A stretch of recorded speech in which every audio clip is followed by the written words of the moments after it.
Okay students, कैसे हैं आप सब लोग? आई होप आप सब लोग बहुत अच्छे हैं, बहुत अच्छे से वर्क कर रहे हैं, सारी चीज़ों को अच्छे से देख रहे हैं। तो देखिए, आज हमारे पास एक टॉपिक है, important topic, that is time.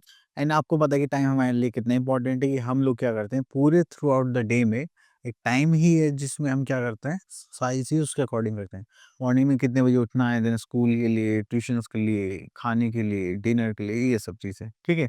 तो चलिए, यहाँ पर हम देखते हैं टाइम। तो टाइम में हमारे पास यहाँ पर आ जाता है एक क्लॉक। अब देखिए, क्लॉक में हमारे पास 2 हैंड्स होते हैं, एक होता है आवर हैंड, एक होता है मिनट हैंड। और आपने देखा है ये जो जहाँ पर ये क्लॉक बनी हुई है, इस पार्ट को हम क्या बोलते हैं? डायल, ठीक है?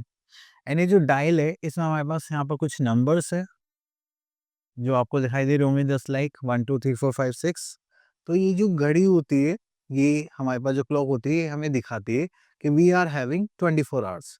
तो इसलिए ये 12 आवर्स डे के होते हैं, 12 आवर्स नाइट के होते हैं। अब ये जो आवर हैंड है, अगर ये शॉर्ट हैंड 12 से 1 तक जाता है तो ये 1 आवर कंप्लीट करता है। लेकिन मिनट हैंड अगर 12 से 1 पर जाता तो ये 5 मिनट्स कंप्लीट करता। ठीक है? तो इसीलिए यहाँ पर अभी हमें बहुत सारी चीज़ें देखनी है, तो चलिए वन बाय वन देखते हैं।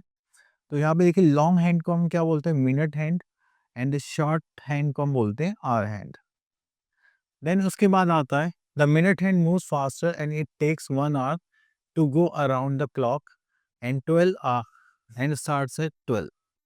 ठीक है? तो जो मैंने अभी बात बताई थी कि हमारा 12 से 12 तक का चलता है and it's goes back to the 12। तो 12 से स्टार्ट होगा, 12 पे खत्म होगा, तो उसके लिए हम उसको क्या मानेंगे? 12 आवर्स। ठीक है? तो 1 आवर पास करने के लिए, अगर हमें 1 आवर पास करना है, तो हमारा जो आवर हैंड है वो एक नंबर मूव करेगा और जो मिनट हैंड है वो पूरा 12 तक राउंड काट कर आएगा। तभी जाके हमारे पास क्या होगा? 1 आवर कंप्लीट होगा। ठीक है? तो दोनों हो गए हमारे पास। अब long hand point two 12 and the short hand point two 7, that means 7 o'clock। अगर आपसे कोई पूछेगी 5 बज गए, तो आपको क्या होना चाहिए? जो शॉर्ट हैंड है वो 5 पर होना चाहिए, लॉन्ग हैंड किस पर होना चाहिए? 12 पर होना चाहिए। तो तब जाकर हमारे पास क्या आएगा? This part. चलिए, अब उसके बाद करते हैं किड्स डे। ठीक है? तो अब देखिए, जैसे यहाँ पर हमें टाइमिंग गिवन है। अब शॉर्ट हैंड किस पे हमारा 6 पे एंड लॉन्ग हैंड किस पे? 12 पे। तो ये कितना हो गया हमारे पास? 6 o'clock। चलिए, इसके बाद आगे चलते हैं। चलिए, देन उसके बाद हम यहाँ पर जा चुके हैं आगे, आगे, आगे। तो यहाँ पर तो चलिए एक पार्ट कर लेते हैं, just like he goes to bed at, देखिए 9 पर शॉर्ट हैंड है एंड लॉन्ग हैंड कहाँ पर है हमारा? 12 पर। तो ये क्या हो गया हमारा? 9 o'clock। क्लियर? चलिए, अब आगे चलते हैं। अब इसमें यहाँ पर देखेंगे तो हमारे पास आ जाएगा reading and writing the time. Note that the way we have return the hour 8 o'clock and minutes. Okay, ठीक है? तो हमने हमने अभी तक कंप्लीट आवर्स करे। तो चलिए, उसके लिए हमें यहाँ पर एक्सरसाइज में बोला गया है, दैट इज 9.1 में, draw the hour hand and minute hand for the clock to show the given time. Okay, तो देखिए, हमें यहाँ पे 2 o'clock के लिए बोला गया है, तो हम शॉर्ट हैंड किस पे बनाएंगे? 2 पर। एंड लॉन्ग हैंड किस पे बनाएंगे? 12 पर। Just like this. तो ये हमारे हो गए 2 o'clock। क्लियर? चलिए, next is half past the hour. Half past के बाद चलते हैं, तो मतलब ये है कि हाफ पास्ट का मतलब होता है कि अभी जो टाइम था उसमें हम 30 मिनट्स आगे खत्म कर चुके हैं, तो हमारा 30 मिनट्स टाइम पास में जा चुका है। ठीक है? अब देखिए, जैसे 4 o'clock था, उसके बाद हम 30 मिनट्स और कवर कर चुके हैं, तो वो हो जाता है हाफ पास्ट 4। ठीक है? तो देखिए, इसको लिखने के लिए हम कैसे लिखेंगे? हाफ पास्ट 4 o'clock और हाफ पास्ट 4, जैसे मैंने अभी बोला था, और 4:30, ये 3 मेथड से लिखने के लिए। अब जैसे यहाँ पर आया, तो हमें पता है 1 hour carries 60 minutes and 1 minute carry 60 seconds. तो सेकंड की नीडल अभी हमारे पास नहीं है, तो यहाँ से लेकर यहाँ तक वो कितने मिनट्स कैरी कर चुका है? 30 मिनट्स। और यहाँ से यहाँ तक के लिए उसे कितना करना पड़ेगा? बाकी के 30 मिनट्स रिमेनिंग। तो यहाँ पर आ गई एक्सरसाइज 9.2। इसमें हम देखेंगे question number 1, right the time shown by the clock. चलिए, क्वेश्चन नंबर 1 यहाँ पर हो गया है। तो देखिए, यहाँ पर क्या है?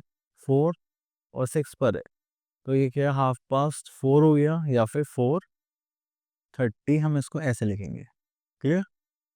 चलिए, उसके बाद आता है question number 2, draw the hands of the clock to show the given time. अब देखिए, हमें यहाँ पे हैंड्स बनाने हैं, तो सबसे पहले हमारे पास आता है शॉर्ट हैंड। तो शॉर्ट हैंड के लिए हम ब्लू कलर लेते हैं, हमें कहाँ पे बनाना पड़ेगा 2 पर। ओके, ये हो गया हमारे पास 2। ठीक है, देन उसके बाद हमें लॉन्ग हैंड बनाना है, लॉन्ग हैंड कहाँ पे बनेगा हमारा 30 पर। ठीक, चलिए इतना हो गया। नेक्स्ट आगे चलते हैं हम यहाँ पे डेज ऑफ द वीक। अब डेज पर आते हैं, हमारे पूरे वीक में कितने डेज होते हैं? 7 days.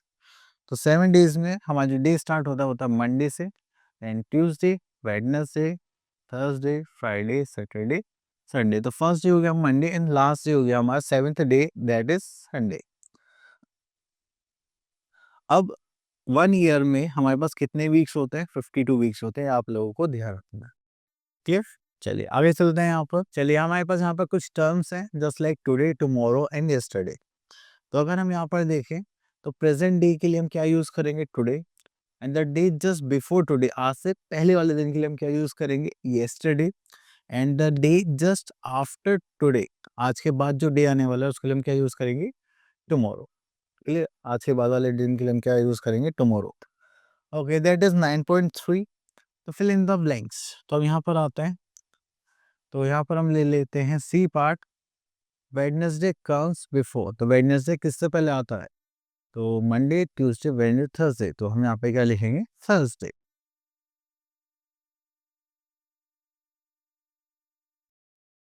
Just like this. Then F part पे जाते हैं, that comes after Saturday. Saturday के बाद क्या आता है? तो हमें पता है दैट इज संडे, जो कि हमारा लास्ट डे होता है, उस दिन हमारी छुट्टी होती है, हमें बहुत मजे आते हैं। ओके, तो हम यहाँ पे येस्टरडे, टुडे एंड टुमारो, मतलब आज के लिए हम क्या बोलेंगे? टुडे। कल जो हो चुका है उसके लिए हम क्या बोलेंगे? येस्टरडे। और आने वाले कल के लिए हम क्या बोलेंगे? टुमारो।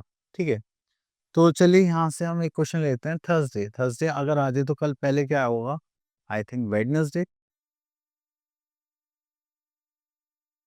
देन थर्सडे के बाद क्या आता है हमारे पास? फ्राइडे। ठीक, इस टाइप से आप इस टेबल को कंप्लीट करेंगे। चलिए,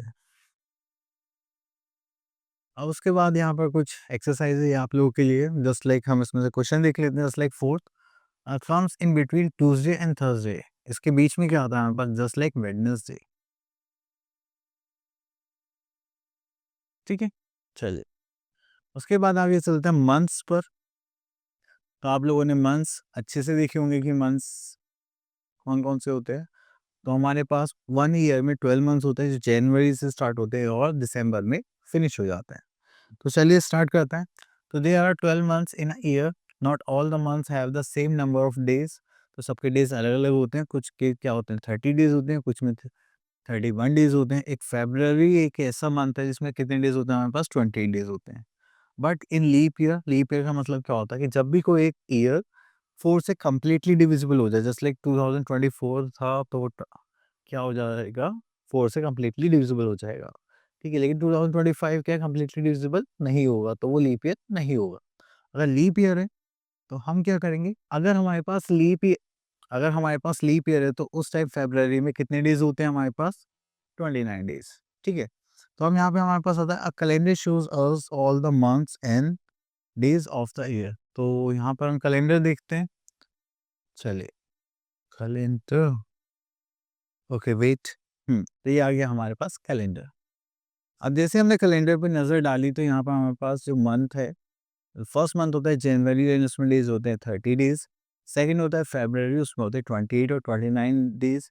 देन आता है मार्च, 31 डेज। अप्रैल 30 डेज। देन मई 31, जून 30, जुलाई 31, अगस्त 31, देन सितंबर 30, अक्टूबर 31, नवंबर 30, दिसंबर 31। क्लियर? तो ये सारे हमारे पास हो गए number of name and months and days. अब देखो आपको ऐसे याद नहीं होंगे तो आप ऐसे इस नकल से याद कर सकते हैं: जनवरी, फरवरी, मार्च, अप्रैल, मई, जून, जुलाई, अगस्त, सितंबर, अक्टूबर, नवंबर, दिसंबर। तो जैसे ही अगर आप ऊपर वाले पार्ट पर आते हैं तो उसमें क्या कैरी करेंगे? 31 डेज।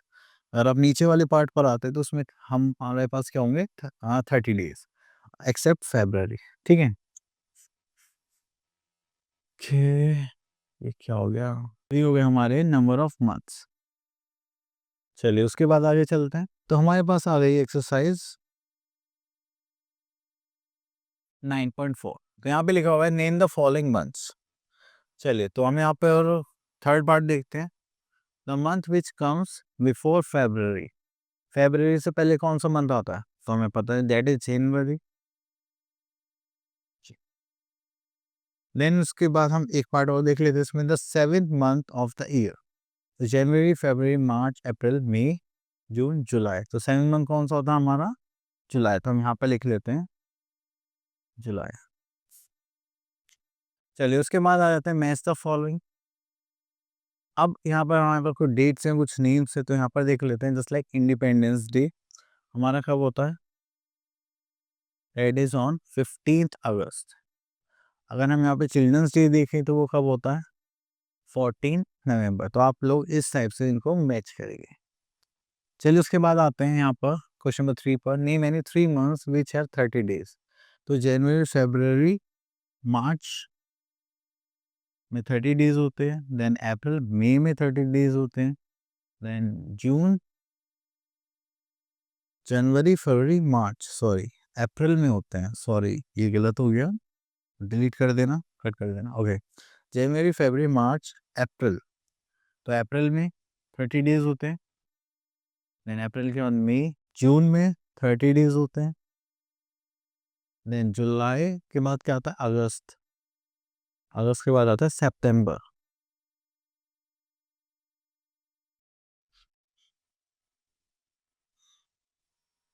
तो यहाँ पर आ जाएगा सितंबर। ठीक है, तो इस टाइप से आपको यहाँ पर आंसर्स लिखने।